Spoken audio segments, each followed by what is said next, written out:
এই মুহূর্তে আপনি যদি পিক্সেল 7 অথবা পিক্সেল 7a এই দুইটার মধ্যে যে কোনো একটা ফোন নিতে চান, তাহলে আজকের ভিডিওটা আপনার জন্য। আজকের ভিডিওতে এই দুইটা ফোনের একটা কম্পারিজন ভিডিও করব। দুইটা ফোনের সিমিলার প্রাইস হওয়াতে আপনারা অনেকেই কনফিউশনে পড়ে যান যে কোনটা নেবেন, পিক্সেল 7a নেবেন নাকি পিক্সেল 7 নেবেন। তাদের জন্য আজকের এই ভিডিওটা। আজকে একদমই কনফিউশন দূর করে দিব। দুইটা ফোনই আমি অনেকদিন ব্যবহার করেছি, যদিও বর্তমানে আমার কাছে এই ফোনগুলো নেই।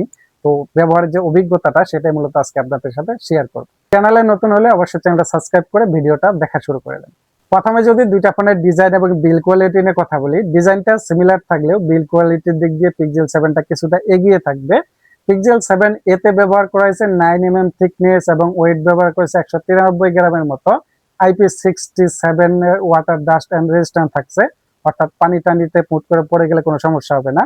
আর এটার বডিটা কিন্তু অ্যালুমিনিয়ামের, তবে এই ফোনটার ব্যাকে ব্যবহার করেছে প্লাস্টিক। অন্যদিকে পিক্সেল 7 এর থিকনেস হলো 8.7 mm এবং ওয়েট ব্যবহার করেছে 195 গ্রাম।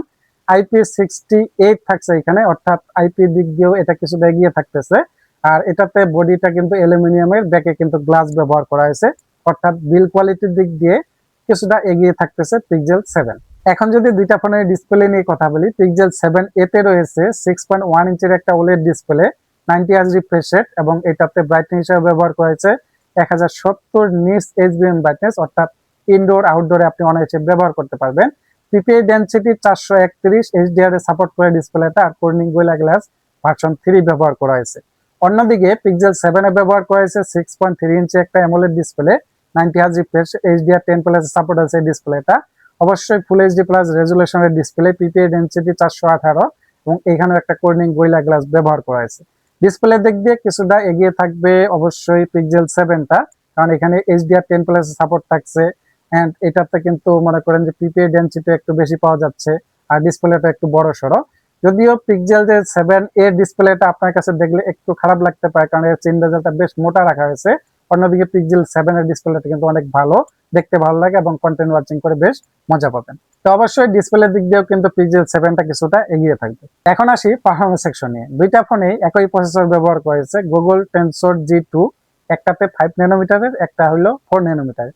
পিক্সেল 7 এ 4 ন্যানোমিটারের চিপ ব্যবহার করা হয়েছে, আর পিক্সেল 7a তে ব্যবহার করেছে 5 ন্যানোমিটারের। পারফরমেন্সে খুব একটা পার্থক্য পাবেন না, কিছুটা এগিয়ে থাকবে পিক্সেল 7টা। আর দুইটা ফোন দিয়ে কিন্তু আপনার গেমিং করতে পারবেন খুব ভালোভাবে, তবে বেশিক্ষণ গেমিং করলে কিন্তু অবশ্যই হিট জেনারেশন হবে। তো যেহেতু পিক্সেল ফোনগুলো গেমিং এর জন্য তৈরি করে না, অবশ্যই গেমিংটা একটু ছাড় দিয়ে চললেই আমার মতে ভালো হবে। আর দুইটা ফোন দিয়ে আপনারা কিন্তু অন্যান্য কাজ সব কিছুই ভালো পাবেন, যেমন মাল্টিটাস্কিং থেকে ধরে সবকিছু অনায়াসে করতে পারবেন, এবং ফেসবুক, ইউটিউব, ইনস্টাগ্রামের মতো অ্যাপস গুলো কিন্তু খুব সহজেই চালাইতে পারবেন, কোনো রকম সমস্যা হবে না। তবে গেমিংটা অবশ্যই একটু ছাড় দিতে হবে। দুইটা ফোনে কিন্তু অ্যান্ড্রয়েড 13 নিয়ে আসছিল, কিন্তু বর্তমানে এগুলাতে 17 পর্যন্ত আপডেট হয়ে গেছে, অর্থাৎ আপডেটের যে ঝামেলা সেটা থাকতেছে না। সফটওয়্যার এক্সপেরিমেন্ট অবশ্যই ভালো হবে, কারণ গুগলের সফটওয়্যার এক্সপেরিমেন্ট খুবই নিট এন্ড ক্লিন হয়ে থাকে। তো এখানেও কিন্তু সফটওয়্যার এক্সপেরিমেন্ট অবশ্যই ভালো পেয়ে যাবেন। তো দুইটা ফোন সফটওয়্যার এক্সপেরিমেন্ট দিক দিয়ে একদম সমানে সমান থাকবে। এখন আসি ক্যামেরা সেকশন নিয়ে। পিক্সেলের ফোন মানেই ক্যামেরা সেন্ট্রিক ফোন, এটা আমরা সবাই জানি। তো ক্যামেরা অবশ্যই ভালো হবে।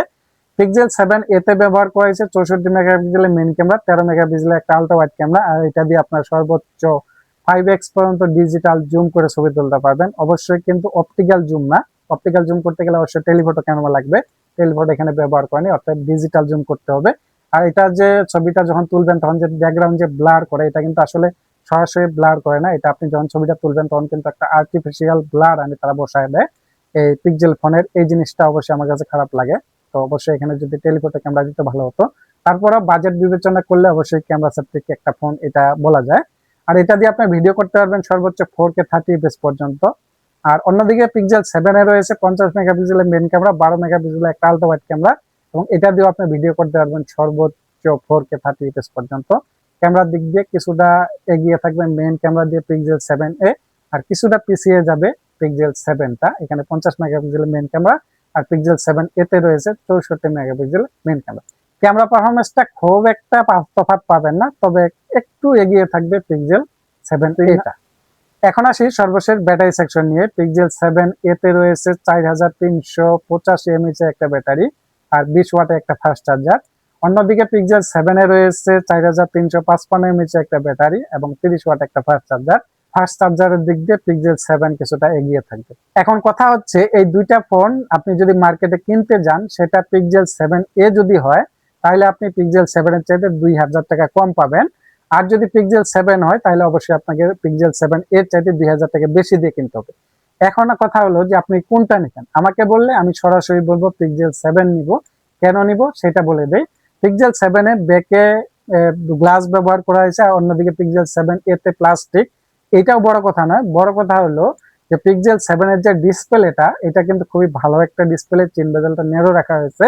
অন্যদিকে আপনি যদি পিক্সেল 7 এর কথা বলেন, সেক্ষেত্রে ডিসপ্লেটা কিন্তু আপনি মানে মনে হচ্ছে যে আপনি কত বছর আগের যেন একটা ফোন ব্যবহার করতেছেন, মানে এরকম একটা ডিসপ্লে এখানে দিচ্ছে। মানে চেন বেজেলটা অনেকটাই মোটা রাখা হয়েছে।